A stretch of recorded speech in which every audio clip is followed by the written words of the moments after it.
Hello guys, today is February 5th. Let's continue the next chapter, the next episode of Pinocchio book reading series. Chapter 4. The talking cricket scolds Pinocchio. While poor Geppetto was being taken to prison for no fault of his, that in Pinocchio, finding himself free from the clutches of the soldier, ran off as fast as his leg could carry him. That he might reach home the quicker he rushed across the fields, and in his mad hurry he jumped high banks, thorn hedges, and ditches full of water.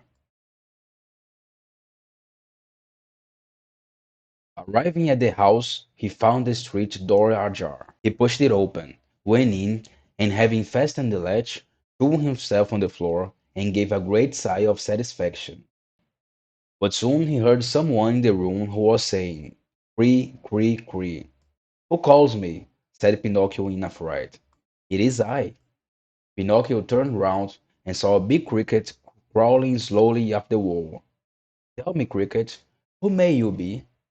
"I'm the talking cricket, and I have lived in this room 100 years or more. Now, however, this room is mine," said the puppet, "and if you would do me a pleasure, go away at once, without even turning round." "I will not go," answered the cricket, "until I have told you a great truth."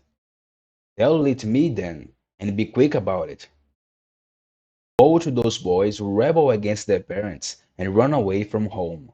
They will never come to any good in the world, and sooner or later they will repent bitterly." "Sing away, cricket, as you please, and as long as you please. For me, I have made up my mind to run away tomorrow at daybreak, because if I remain, I shall not escape the fate of all other boys. I, sh- I shall be sent to school, and shall be made to study either by love or by force.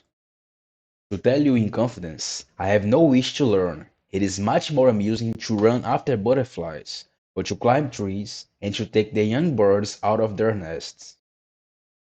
"Poor little goose! But do you not know that in that way you will grow up a perfect donkey, and that everyone will make fun of you?"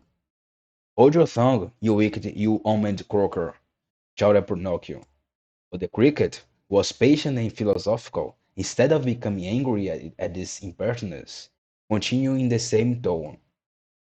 "But if you do not wish to go to school, why not at least learn a trade, if only to enable you to earn honestly a piece of bread?" "Do, do you want me to tell you?" replied Pinocchio, who was beginning to lose patience. "Amongst all the trades in the world, there is only one that really takes my fancy." "And that trade, what is it?" It is to eat, drink, sleep, and amuse myself, and to lead a vagabond life from morning to night." "As a rule," said the talking cricket, "all those who follow the trade end almost always either in a hospital or in prison." "Woe to you if I fly into a passion." "Poor Pinocchio, I really pity you." "Why do you pity me?" "Because you are a puppet, and, what is worse, because you have a wooden head." At these last words, Pinocchio jumped up in a rage, and snatching a wooden hammer from the bench, he threw it at the talking cricket.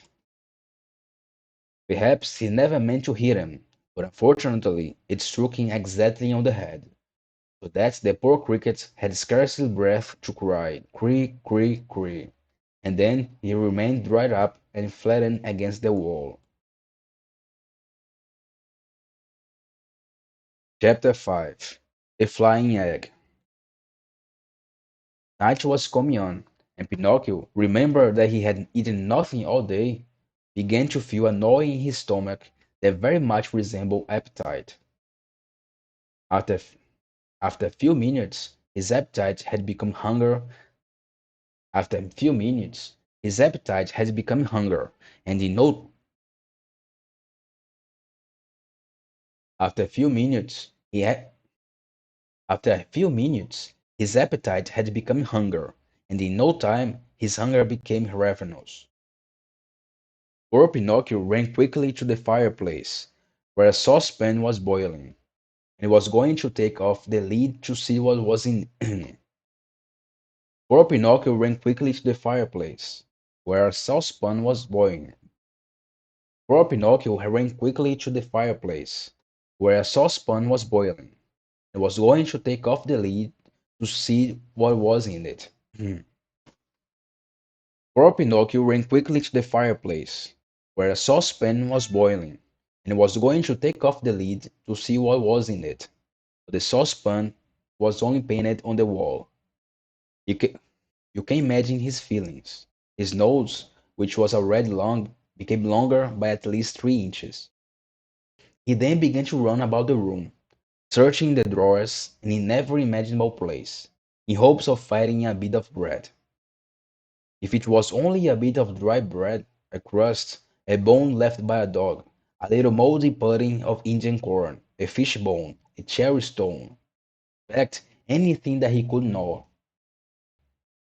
but he could find nothing, nothing at all, absolutely nothing. And in the meanwhile, his hunger grew and grew. Poor Pinocchio had no other relief than yawning, and his yaws were so tremendous that sometimes his mouth almost reached his ears. And after he had yawned, he spluttered, and he felt as if he were going to faint. Then he began, then he began to cry desperately, and he said, "The talk cricket was right. I did wrong to rebel against my papa, and to run away from home. Oh, what dreadful illness hunger is!" Just then he thought he saw something in the dust heap, something round and white that looked like a hen's egg. To give a spring and seize hold of it was the fare of a moment. It was indeed an egg. Pinocchio's joy was beyond description. Almost believe, almost believing it must be a dream, he kept turning the egg over in his hands, peeling it and kissing it. And as he kissed, he said, "And now, how shall I cook it? Shall I make an omelette? No, it would be better to cook in a saucer. Or would it not be more savory to fry in the frying pan? Or shall I simply boil it? No, the quickest way of all is to cook it in a saucer. I am in such a hurry to eat it." Without loss of time, he placed an earthenware saucer on a brazier full of red-hot embers. Then, to the saucer, instead of oil or butter, he poured a little water. And when the water began to smoke, tack! He broke the eggshell over it and let the contents drop in. But instead of the white and the yolk, a little chicken popped out very gay and polite. Making a bit of courtesy, it said to him, "1,000 thanks, Master Pinocchio, for saving me the trouble of breaking the shell. Adieu, adieu, until we meet again. Keep you well, and my best compliments to all at home." Thus saying it, its threads in swing, darted through the open window, and flying away, was lost to sight. Poor puppet! He stood as if he had been bewitched, with his eyes fixed, his mouth open, and the egg-shell in his hand. Recovering, however, from his first stupefaction, he began to cry and scream, and to stamp his feet on the floor in desperation, and amidst his sobbing he said, "Ah, indeed, the talking cricket was right. If I had not run away from home, and if my papa were here, I should not I should not now be dying of hunger. Oh, what a dreadful illness hunger is!" And as his stomach cried out more than ever, and he did not know how to quiet it, he thought he would leave the house and make an excursion in the neighborhood, in hopes of finding some charitable person who would give him a piece of bread. And that's the end of this chapter. That's the end of this episode. Till next time.